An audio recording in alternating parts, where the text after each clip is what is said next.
Shiv here. Have you ever felt mad when you're meditating? Have you ever been irritated and then thought, WTF, this is supposed to calm me down? Why am I feeling like this? I'm Shiv with Holler with $1 Global Change Fund, making change with change and with you, the community, to create the coolest social experiment for change.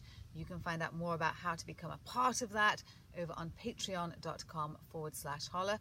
Link is also down below and will come up at the end. But this is a question about being angry in meditation that I got from one of our members of Get Your Happy Back, and she's also one of our Holler fam over on Patreon.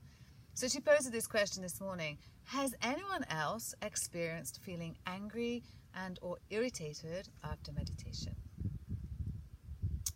She's not alone, right? Maybe you too have felt angry or irritated after meditation and thought, WTF, this is supposed to calm me down. Absolutely. But you know, in order for us to clean out our thoughts, there's going to be a little bit of mess in the process, right? There's a mess in the process. If you think about cleansing, if you've ever done any kind of cleanse with food or sugar or water fasting or juice fasting or anything like that, you'll know that the first 3 to 5 days can be like the roughest, because the body, the cells have held on to those toxins. They've wrapped them in fat to protect them, to protect the body from this toxic stuff, right? So as you start cleansing and releasing the fat, then the toxins have nowhere to be, right? They're released. So now they're released into the bloodstream. And as soon as they get into our bloodstream, we start to feel like, oh, I've got a headache, and I just feel a little like lethargic, and I may feel nauseous, and it can be all kinds of things going on. Depends how toxic you are, how often you cleanse, you know, how deeply you're cleansing, lots of different things. But the truth is, if there's any cleansing going on, in order for that toxin to get out of that fat cell, then the fat cell goes and the toxin is released. And the toxin's got to travel around the body and it's going to make it out. You're going to sweat it out, pee it out, or poop it out, right? Those are the ways. And until it comes out, and it takes time to work out, it's still going to be in there. Well, the same with the mind. We're coming to our mind we're not clearing the mind, right? We know that we're not clearing the mind. We are giving the mind a break. We are mastering the mind. We are teaching the mind to come back to us, right? That it has this focus, and that when it strays, we're teaching it to come back. And meditation is just working on reducing that gap. Increasing the gap between the stresses, increasing that gap of concentration. And so it is very likely that when you start a meditation practice, or when you get to a certain level in that practice, that there will be a cleansing of the mind going on. And Pema Chodron also talks about this, you know, that when she first started and took her robes, that went into deep meditation, she thought everything was going to be hunky-dory. And oh my goodness, it really was just kind of icky feeling. Because the thing is, we become very aware of our mind, our state of mind. And so often we've been numbing out and detracting from that state of mind, right?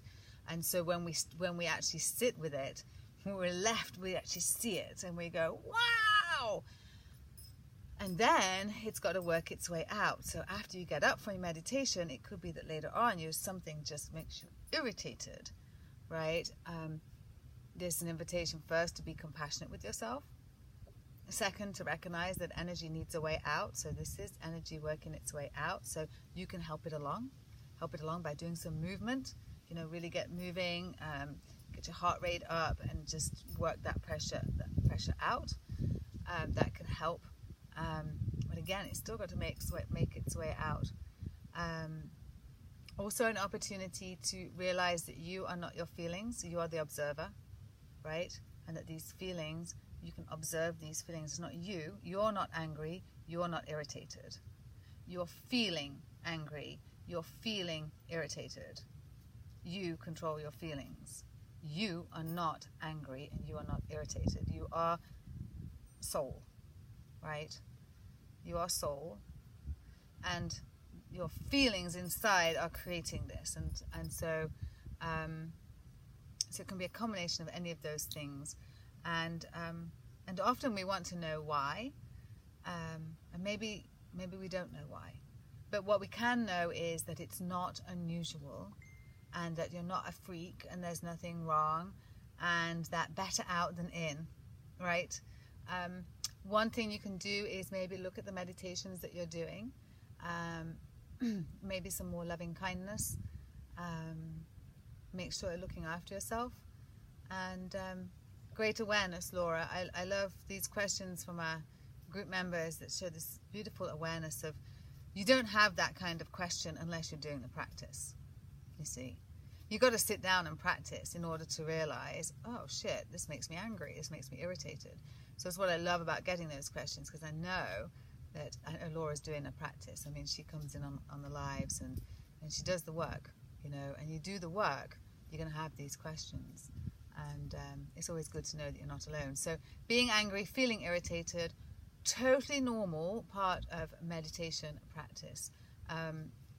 Meditation isn't all just sitting there or just being in bliss. You can feel like that, but for the most time, it doesn't feel like that. And to be quite honest, oftentimes the work is done more through the anger and through the irritation kind of meditation process than it is of just sitting there and just feeling all bliss. So I'd love to know from you, though, how have you experienced anger and or irritation in your meditation practice? And if you've got any other questions, of course, always feel free to leave them down below. I'm really trying hard to get through all the YouTube comments. I'm totally committed to, I will be answering every single comment at some point, and I do get to the Patreon comments sooner because I'm spending time over there. So do consider coming and joining over Angels 11 or Sugar Junkies Anonymous over on patreon.com/holler, and you too can become part of the coolest social experiment for change, and maybe, just maybe, we'll get to do yoga together this year. So we'd love to see you soon. I love you very much. I'm Shiv Chankar, Holler with a Dollar Global Change Fund.